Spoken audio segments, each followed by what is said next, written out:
And now, ladies and gentlemen, please welcome your host, Donald, Briggs. Thank you.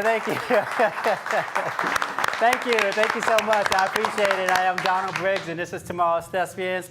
We have 3 wonderful performers for you this afternoon. Before we bring them out, we're going to go ahead and meet the judges who are going to be critiquing them. He's one of the stars of the smash hit A Chorus Line, can be seen in the new JetBlue commercials, and is the director and choreographer of a new musical called Romeo and Bernadette. I'm talking about none other than Justin Ross, everyone. Justin. Thank you, Don. All right, Justin, welcome. Well, thank you. Now, she's an actress, producer, and acting teacher known for her role as Tracy DeSanta in Grand Theft Auto 5, and currently producing a narrative feature that she wrote and will act in called Born That Way. I'm talking about Michal Sinnott. Michal Sinnott. All right, Michal. A little tongue twister there. A famed acting coach and owner of the Artist Playhouse, he's renowned for acting in such films as Howard Stern's Private Parts, Simone, and Finding Forrester. This is Barry Papick. Barry, welcome. Thank you, Donald. All right, Barry. We'll go ahead and get started. Bring out our first performer this afternoon, doing a play titled Only Children Believe in Butterflies by D.M. Lawson. Please welcome Maya C. Lucas, everyone.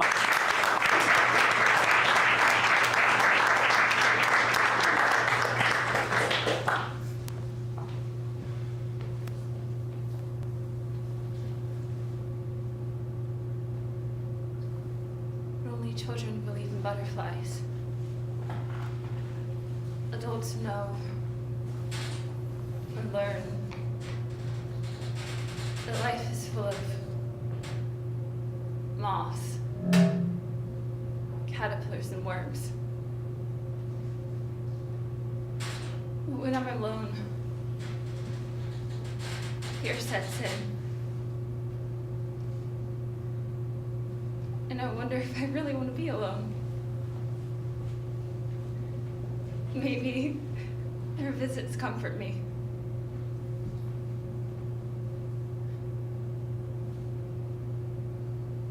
Was it you that visited me that day?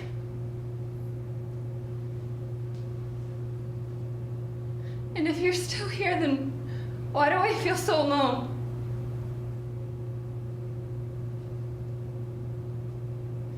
Please stay away!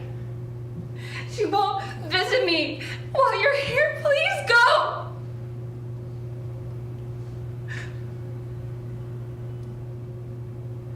Mother? Mother, is that you? Mother!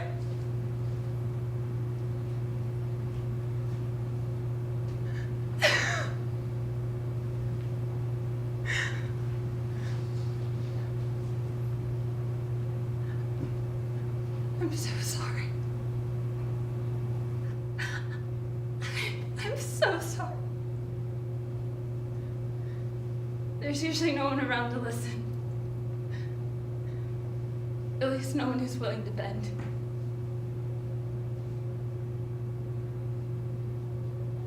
What's the use in talking if it doesn't do anyone any good?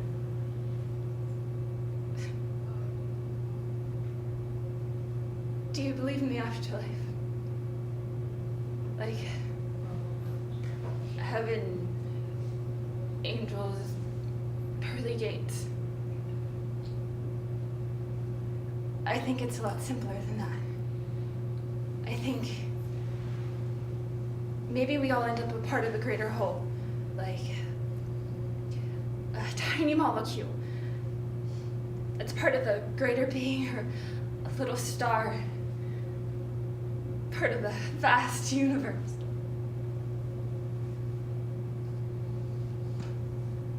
We'll all go back from where we came. Whether it's God, the Great Spirit, or something else. I know that's where we'll be.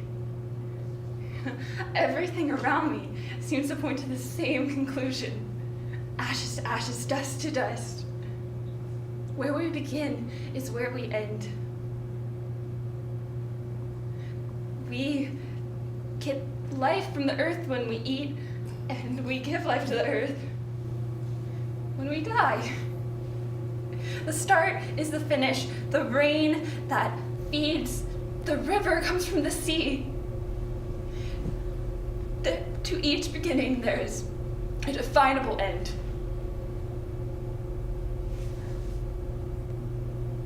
I know it's getting dark. I don't want to go inside anymore. I don't like my room. This is where I want to stay. You can't keep me caged any longer. The locks won't work anymore.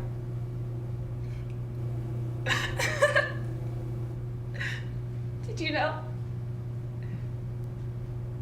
I can fly. I'm leaving all the earthly matters to you. I belong near a different sun.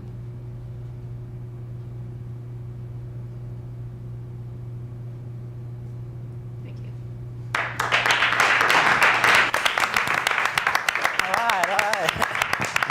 Maya. All right, how you doing? Good. Okay, good. Let's hear what the judges thought about that, okay? Okay. Hi, Maya. Hi. I have a few things I hope will be helpful. First, I want to say you have the most beautiful hands. Have you been told that you have beautiful hands before? Your fingers are exquisite. They really are. I'm being quite serious. A lot of people make a very good living as hand models. You might want to look into that. You do. You have beautiful fingers. And that's part of an actress's toolbox. And I say use it. So you should be aware of that if you're not. You do. Beautiful hands.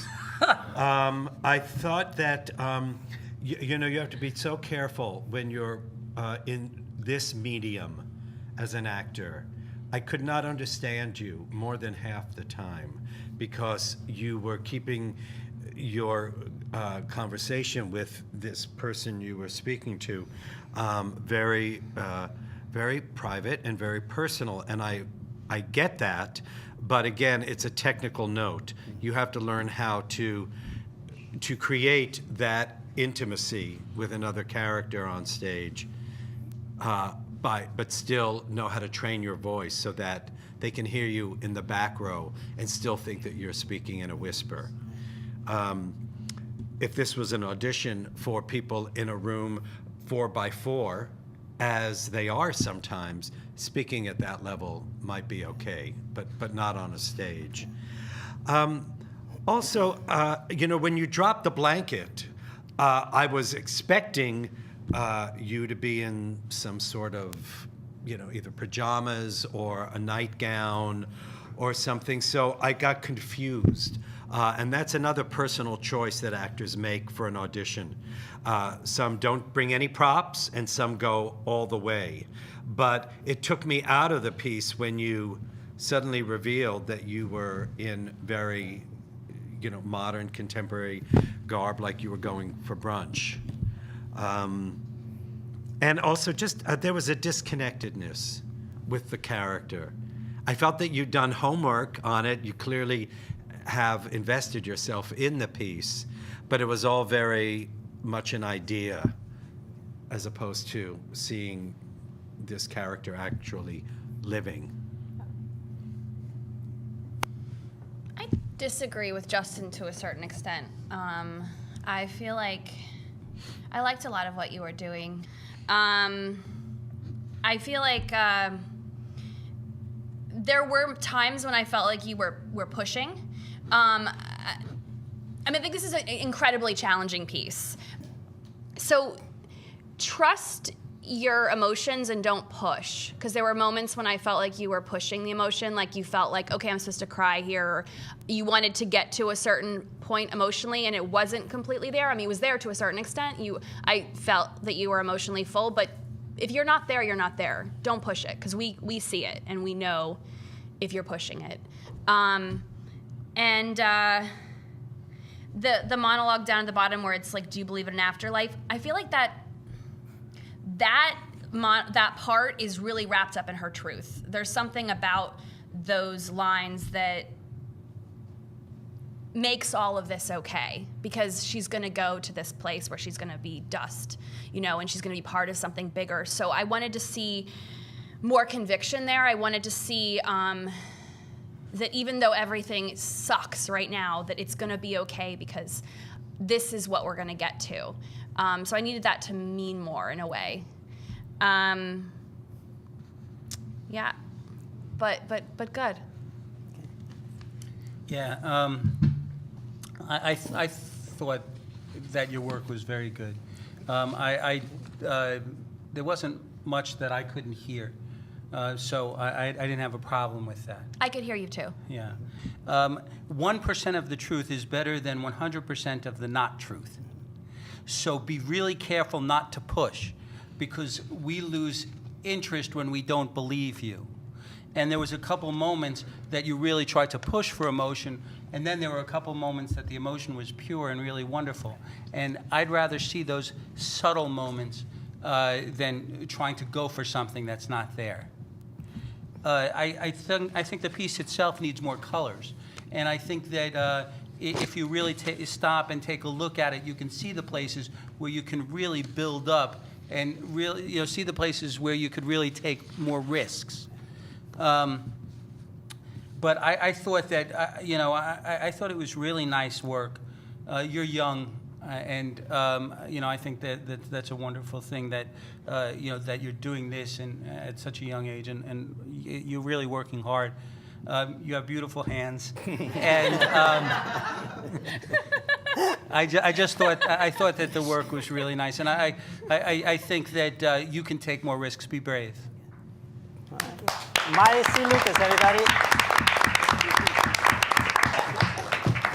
All right, we're going to bring out our next performer this afternoon. During from the play Hamlet, Act 3, Scene 3, by none other than William Shakespeare, Ray Mainenti.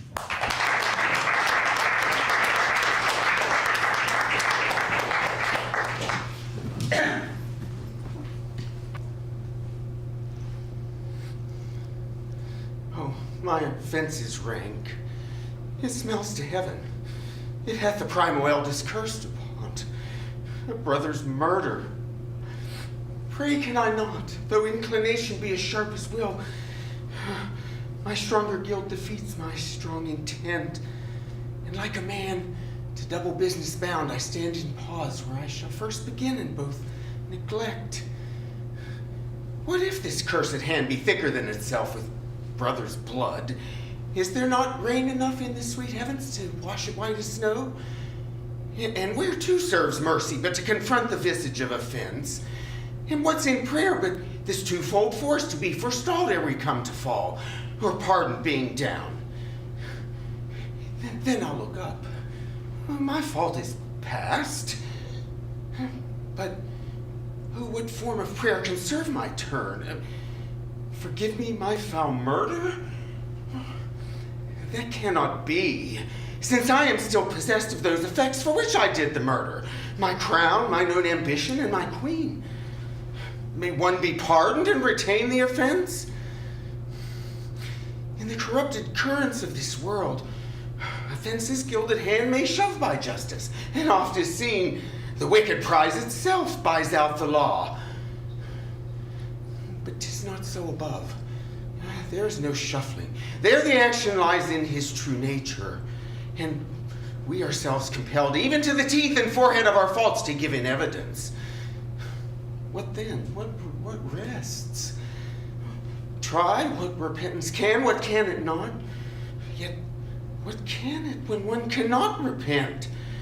Oh, wretched state, O bosom black as death! O limed soul that's struggling to be free, art more engaged? Help, angels, make essay. Bow, stubborn knees.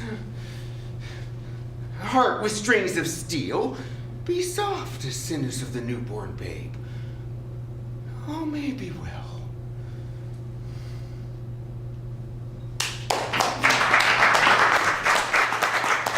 Ray Mainenti. All right, Ray. Great. All right, thank you. Let's see what the judges thought about that, okay? Hi, Ray. Well, first I want to begin by saying you have beautiful hands. And hand modeling is okay. Enough. I felt like this was a good first pass. I think maybe nerves got the better of you. It was clear to me that you have done the work. You have in terms of learning your material, and I got that you made a number of strong choices, but it felt more like an exercise in, I have this line and I have this line, and then I'm going to turn here, and then I'm going to pick this up, and it just felt. It just didn't feel dropped in, You clearly, we were talking about it, I think on the last episode, about how sometimes an actor has to be their own director, and you have to make choices, and you hope that they're the right choices. But nonetheless, you have to make them, and I got that process has begun for you, and now what I would like it to see happen is that you feel so darn confident in this man's shoes that I can see what's truly beneath. Okay. You're welcome. Yeah, I agree with Justin. I felt a lot of times like you were playing an idea of an emotion rather than acting on the line. I mean, there was an overall sense of fear and, not knowing what to do with what Claudius was conflicted about, but I felt like that was like an intellectual decision about an emotion rather than it really coming from a truthful place. Also, sometimes, not all the time, but sometimes you didn't speak the whole thought before taking a breath, and you have to be really careful about that in Shakespeare, because if you breathe in the wrong spot, then we lose the thought. So just look at that as well. But I don't think it's easy to do, and there were a lot of things that you were doing well. So just know that there's room for growth, but good base, yeah. First, let me say, I love watching Donald run onto this stage with such hope and excitement. It's an amazing thing. And that's not acting, that's really. No, it's beautiful. It's wonderful. I think Hamlet is probably the most powerful emotional play ever written. I think it's an incredible piece. I really think what Justin said was really apt here. I thought that you overly directed yourself. So what happened was, because you knew exactly what you wanted to do, where you wanted to look, you lost what's really important with Shakespeare, and it's the great Shakespearean actors know this. I saw Kenneth Branagh do Macbeth last summer, and it was just phenomenal. That the great Shakespearean actors know that it is just as important in a Shakespearean play as in a contemporary play to understand and do the work, to really see the people that you're speaking to understand who you're talking to drop down and do the work, and to make those stakes really come alive. Now, you had the stakes today, but they never really came alive because it was so directed that you never dropped into the work. And that's the next step here. I think technically it's fine, but I think as far as acting goes, you really have to drop in and do the work. Ray Mainenti, everybody. Ray. All right. Thank you so much, Ray. The final performer for this afternoon, doing a monologue from Paul's speech by Bernardo Bertolucci and Franco Aurelili, Agnes Varda. Please welcome Robert McKinney.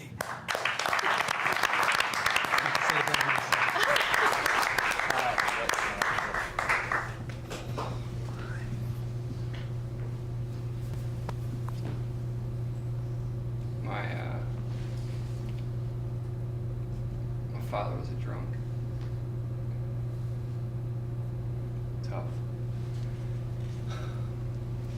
Poor fucker, poor fighter, super masculine, and yeah, he was tough. My mother was very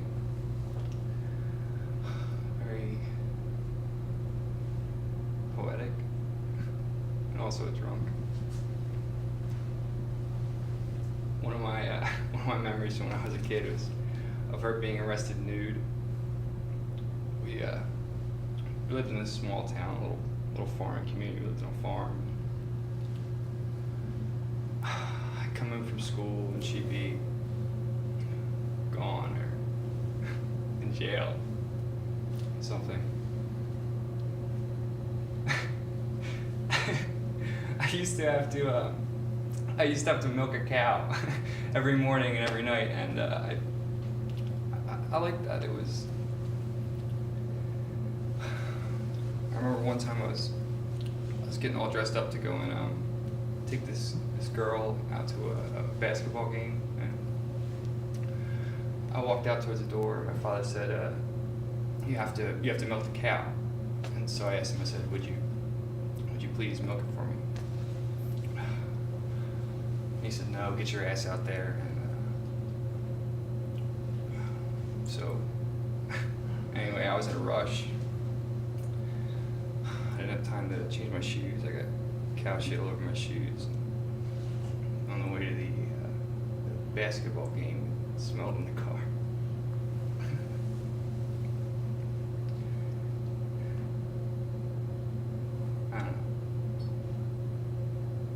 I don't remember very many good things.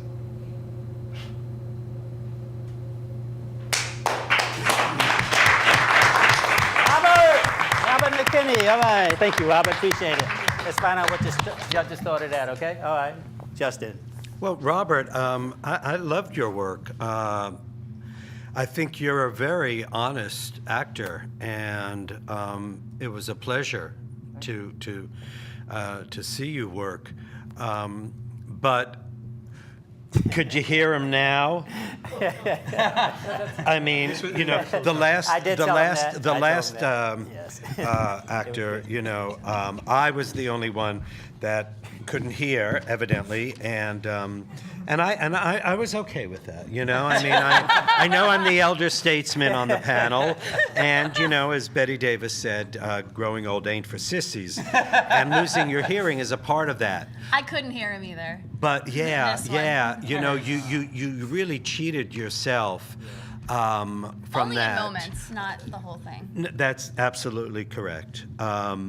Because I did believe that there was life, real life happening in front of me, and I wanted to see more. So that technical note is what I will leave you with, and that's something that that can be. It is your problem. It's always my problem. Well, that's important to if you want a career on the stage. If you want a career at all. Yeah. You know, I mean, on film also, you have to be heard. And I told him that in the audition. I said, he's a wonderful actor, but he has to. And I told him that's the one thing they're going to tell him over and over again if he's not heard. But, so go ahead. But your hands are beautiful. Oh boy. Okay, Nicole. Yeah, there is a real honest, charismatic something about you that's really, really great. It's an openness. Yeah.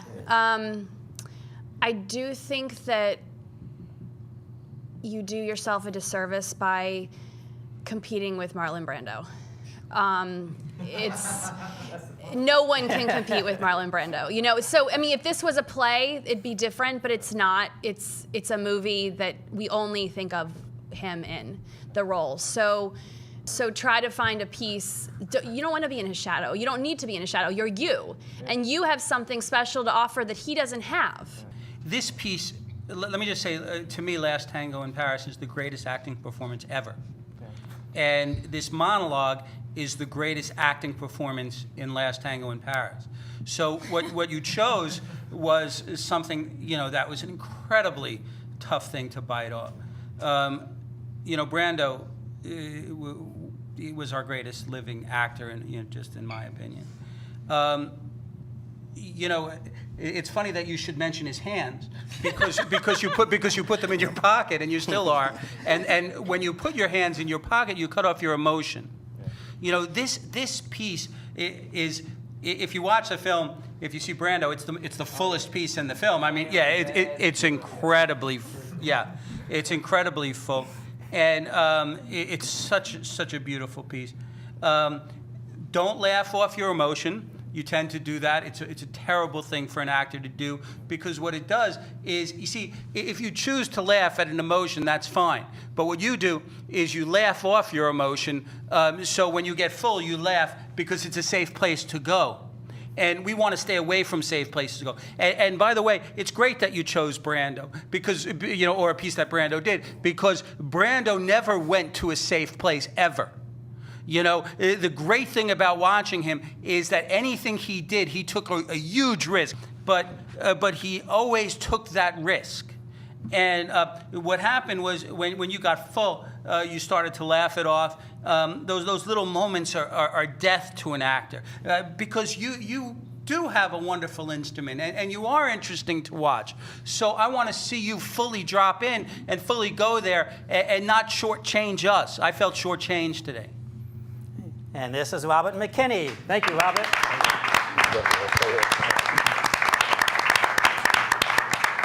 All right, this is the end of the show. Can I get the other two actors back out here again, Ray and Maya? Come on out here, join us, please. All right. All right, we've come to the end of another wonderful performance. Once again, thank Robert McKinney, Maya C. Lucas, and Ray Mainenti. Thank the judges, the audience member, the crew. Thank you all for joining us. See you next time on Tomorrow's Thespians.